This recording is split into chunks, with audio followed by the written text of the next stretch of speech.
Hello everyone, this is Maha from Mas Daily Blog. কিতা অবস্থা সবার বালানি বাক্কা দিন পরে আরেকটা ভিডিও লই আইলাম। তো আজকের ভিডিওটা একটু অন্যরকম। এই ভিডিওটা হলো সাতক্ষরার আচার। তো কে সাতক্ষরার আচার খাইতে লাইক করেন অবশ্যই কইবা।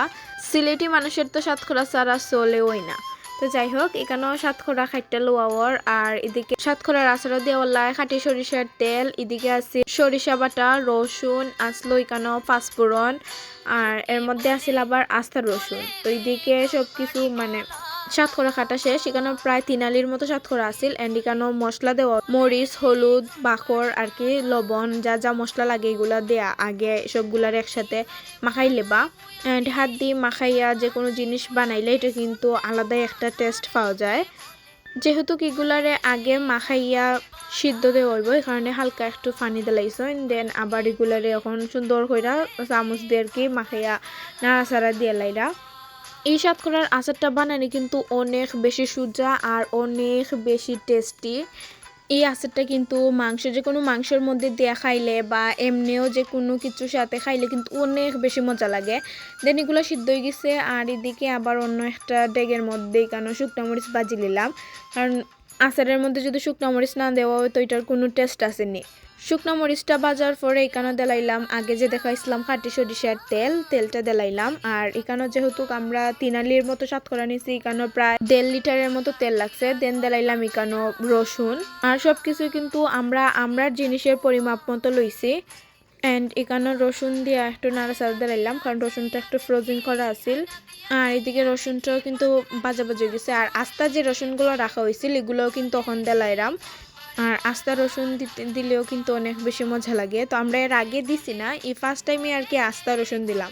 আর যেহেতু অনেক বেশি রাইতে গেছে এই কারণে আমি কই দিকে একটু বাইরে আর খুব বেশি ঠান্ডাও লাগে। আর এগুলোরে কিন্তু ক্রমাগতই নাড়াচাড়া দেওয়া লাগবো।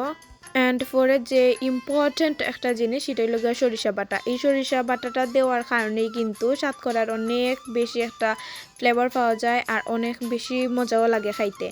দেন এখানে আমরা ইনানে তাইন কইরা যে তাইন একটু খাইতে আর তাইন খাইয়া তো তাইনের এমন এক রিয়েকশন। এরপর এখানে দিলাম পাঁচফোড়ন আর পাঁচফোড়ন কিন্তু মাস্ট দেওয়াই লাগবো। পাঁচফোড়ন দেওয়ার ফলে কিন্তু একটা খুব সুন্দর গ্রান আয়। আর অত এখানে আগে যেগুলো সিদ্ধ করে রাখা হয়েছিল এগুলো এখন দিলাইলাম আর দিয়ে কিন্তু এটারে খুব ভালোভাবে নাড়াচাড়া দেওয়া লাগবো, কারণ যদি নাড়াচাড়া দেওয়া না হয় তো নিচে দিয়ে আর কি ফুরি যাব আর তখন পুরোপুরি একটা ফ্লেভার আইব। তো এটা কিন্তু খাইতেও মজা লাগতো না বা গ্রানটাও কিন্তু সুন্দর লাগতো না। এই কারণে চুলার থাকা অবস্থায় খুব সুন্দরভাবে এগুলারে নাড়াচাড়া দেওয়া লাগবো। আর এই আচারটা আমরা বাসাত অলওয়েজ থাকে অ্যান্ড বানাইতেও অনেক বেশি সোজা, খাইতেও কিন্তু অনেক বেশি মজা। এই আচারটা প্রায় আপনার 3-4 বছর সংরক্ষণ করে রাখতে পারবা আর বানানির পরে আর কি 2-3 দিন একটু রোদ খাওয়াইলে বা তো এইগুলো অনেক দিন লাস্টিং করে আর অনেক বেশি দিন বালা থাকে আর কি। আর এদিকে পরে এখানে দেওয়া হইল ভিনেগার আর ভিনেগারটা দেওয়ার ফলে কিন্তু আচারগুলা বালা থাকে। তো আমরা এখানেও ছোটো 2টা মানে বোতল আছিল, বড়গুলা পাইছি না, তো এখানে আমরা 2টাই দিছি। আর এদিকে আবার ফুফু দিছে না আমার একটু টেস্ট করার লাই যে মজা নেই। তো আজকের মতো ভিডিওটা এই পর্যন্তই। সব ভালো থাকবা, সুস্থ থাকবা সবাই। আসসালামু আলাইকুম, আল্লাহ হাফেজ।